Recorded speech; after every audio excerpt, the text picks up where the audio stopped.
বাঁকুড়া জেলার শুশুনিয়া পাহাড় যেমন পর্যটন মানচিত্রে অন্যতম একটি জায়গা, তেমনই শুশুনিয়াতে বর্তমানে দুর্গাপুজো মানে একটা আলাদা উত্তেজনা, উন্মাদনা, আনন্দ সবকিছু মিলেমিশে একাকার। বাঁকুড়া জেলা সহ আশেপাশের বেশ কয়েকটি জেলা থেকে ভক্তরা পুজো দেখতে আসে এখানে। যদিও দুর্গাপুজোর এখনো অনেক দেরি, তবু খুঁটি পুজোর মাধ্যমে পুজোর কাউন্টডাউন শুরু করে দিল শুশুনিয়া সার্বজনীন দুর্গোৎসব সমিতি।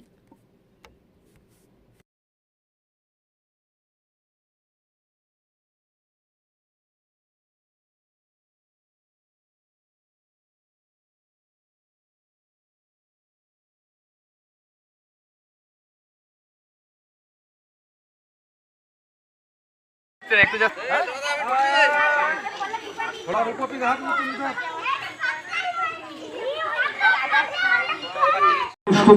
মানে যখন নাকি যে কোনো আপনারে সবসময় আসেন আমাদের ঘরে নেই বলতেছি, তাই ওরা সবুজের প্রতীক, আমরা এই সবুজে বিশ্বাস করি, এই সবুজ সতেজতা আনে, তাই আমরা গাছের চারা দিয়ে সকলকে বরণ করি, এই অভ্যেস করে তোলার চেষ্টা করি যে সকলে যাতে একটা করে গাছ লাগাতে পারি।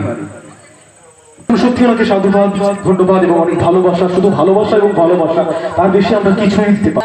অনেক ধন্যবাদ। আমি তো এখানে মোটামুটি মনে হয় এই গ্রামে যা যা প্রোগ্রাম হয় সমস্ত প্রোগ্রামই অ্যাটেন্ড করি, বহুবার বহু কথাই বলেছি, আর বেশি কথা বাড়াবো না। আমার আসতে দেরি হয়ে গেল, একটা মিটিং পড়ে গেছিল হঠাৎ করে, জানতাম না, নয়তো আরো আগেই চলে আসতাম। তো আমার জন্য আপনাদেরকে অপেক্ষা করতে হয়েছে, ধন্যবাদও জানাবো এবং অবশ্যই একটু সরিও আমি ফিল করছি যে এত দেরি হয়ে গেল আমার আসার জন্য। আর পুজোর ব্যাপারে বলি, এই গ্রাম তো প্রতিবারই অভূতপূর্ব নানা রকম আইডিয়া নিয়ে এসে পুজো করেন, তো এবারও আশা করি খুব সুন্দর পুজো হবে। তার জন্য অগ্রিম আমি শুভেচ্ছা দিয়ে রাখলাম। আর এখান থেকে আমি যে ভালোবাসা, যে সাপোর্টটা পেয়েছি, সেইটা আমার কাছে একটা বিশাল বড় জোর, যার জন্যই হয়তো আমি এত দূর এগোতে পেরেছি, বা যতটুকুনি আমার কর্তব্যের মধ্যে যতটুকুনি কাজ করার ছিল আমি সেটা করার চেষ্টা করেছি। আশা করি তার ভালো ফল ভবিষ্যতে আপনারা পাবেন, কি যাই হোক, যাই হবে সেটা দেখা যাবে পরে। ঠিক আছে, এইটুকুনি বলেই আমি আমার বক্তব্য শেষ করছি। নমস্কার, ধন্যবাদ। আজকের অনুষ্ঠানটা হলো আমাদের শুশুনিয়া সার্বজনীন দুর্গোৎসব সমিতির দুর্গাপুজোর উপর প্রারম্ভিক সূচনা আমরা আজ করলাম খুঁটি পূজার মাধ্যমে।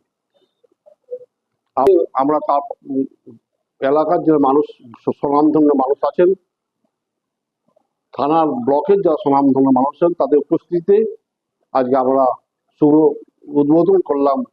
মায়ের আগমনকে শুভেচ্ছা জানিয়ে আজকে আমরা খুঁটি পূজার মাধ্যমে। এটা আমাদের 16তম বর্ষ। আচ্ছা, প্রতি বছর দেখা যায় যে আপনাদের একটা চমক থাকেই, এবারে মানে থিম কি আছে?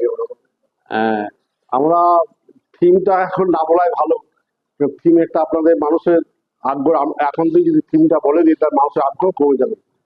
তার জন্য থিমটা ঠিক উপযুক্ত সময়ে অবশ্যই আমরা প্রকাশ করবো, আমরা কি করি। তবে এটুকু বলতে পারি, আমাদের থিম মানব জীবনে মানুষের কল্যাণের জন্য থিম হবে, এটুকু বলতে পারি। তার বেশি কিছু বলা যাবে না। মানে চমকে থেকে যাচ্ছে। হ্যাঁ, অবশ্যই চমক থাকবে এবং সেই চমকটা মানুষের কল্যাণের জন্য চমক, এইটুকু বলা যায়। দেখুন, আমরা আমাদের কাজ আমরা করে যাই। আমরা তো ফার্স্ট হবো বা সেকেন্ড হবো, যারা সেরা হবো সেই জন্য কাজ করি না। আমরা মানুষকে আনন্দ দেওয়ার জন্য আমরা কাজ করে যাই। তারপর আমরা যা পাই সেটাই আমাদের ভাগ্য, আমাদের প্রচেষ্টা। হ্যাঁ, এটাই আমাদের। আমরা কাজ করে যাই মানুষের কল্যাণের জন্য আমরা কাজ করে যাই। মানব জীবনের জন্য, মানবের জীবনের জন্য কাজ করা যায়। মানুষ যাতে সচেতন হয় সেই জন্য আমাদের দুর্গোৎসব যে আমরা থিম তৈরি করি, কাজ করে যাই। আমরা ফলের আশা করি না। তারপর যদি আমাদের ফল পাওয়ার আশা, নিশ্চয়ই আমার ফল দেয়, এইটাই বলতে পারি। আমার নাম মিলন চৌধুরী, আমি সভাপতি আছি। আমি সভাপতি শুশুনিয়া সার্বজনীন দুর্গোৎসব সমিতি।